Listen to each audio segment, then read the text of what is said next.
Hi friends, welcome to Ranji's cash talk, a talk related to cash. വളരെ important ആയ കാര്യമാണ് നമ്മുടെ ഫിനാൻഷ്യൽ പ്ലാനിങ്ങിൽ നീഡ്സ് വേഴ്സസ് വാണ്ട്സ്. അപ്പോൾ നമ്മൾ പലപ്പോഴും നമ്മൾ ഫെയിലിയർ ആയി പോകുന്നത് നീഡ്സ് ഉണ്ടാവും, അതേപോലെ തന്നെ വാണ്ട്സും ഉണ്ടാവും. നമ്മളെപ്പോഴും വാണ്ട്സിൻ്റെ പുറകിലാണ് പോകുന്നത്.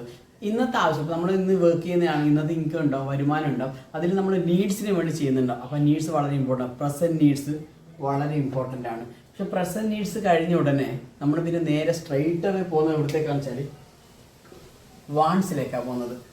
അവിടെയാണ് നമുക്കെപ്പോഴും പലപ്പോഴും ഫെയിലർ ആയി പോകുന്നത് ഫിനാൻഷ്യൽ പ്ലാനിങ്ങിൽ. ഇപ്പോൾ നമുക്ക് ലക്ഷറിയസ് കാറുകൾ, ഐഫോൺസ്, വണ്ടികൾ, അങ്ങനെയുള്ള പല കാര്യങ്ങളുടെ നീഡ്സ് കഴിഞ്ഞ ഉടനെ, പ്രസൻറ്റ് നീഡ്സ് കഴിഞ്ഞ ഉടനെ നമ്മൾ വാണ്ട്സിലേക്ക് പോകും. ഏറ്റവും ഇമ്പോർട്ടൻ്റ് ആയ കാര്യം, ഫസ്റ്റ് ഫേസ് ആണ് ഫിനാൻഷ്യൽ പ്ലാനിങ്ങിൻ്റെ നീഡ്സ്. അതിനുശേഷം ഒരു സെക്കൻഡ് ഫേസ് ഉണ്ട്, ഫ്യൂച്ചർ നീഡ്സ്. വളരെ ഇമ്പോർട്ടൻ്റ് ആയ കാര്യമാണ്. നിങ്ങളുടെ കുട്ടികളുടെ ഹയർ എഡ്യൂക്കേഷൻ, അവരുടെ മാരേജ്, അതുപോലെ തന്നെ നിങ്ങളുടെ റിട്ടയർമെൻറ്റ്, അത് ഫ്യൂച്ചർ നീഡ്സ് ആണ്. നിങ്ങൾക്ക് അറിയാം, അതേപറ്റി കൃത്യമായിട്ടൊരു ബോധ്യവും അതിന് കൃത്യമായൊരു പ്രിപ്പറേഷൻസ് വേണം.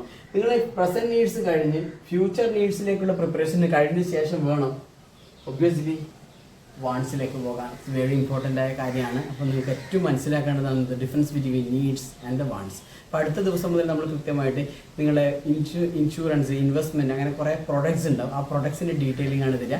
ഈ പറയുന്ന എല്ലാ കാര്യങ്ങളും ഞാൻ നമ്മുടെ യൂട്യൂബ് ചാനലിൽ അപ്ലോഡ് ചെയ്യുന്നുണ്ട്. Do subscribe. Thank you so much.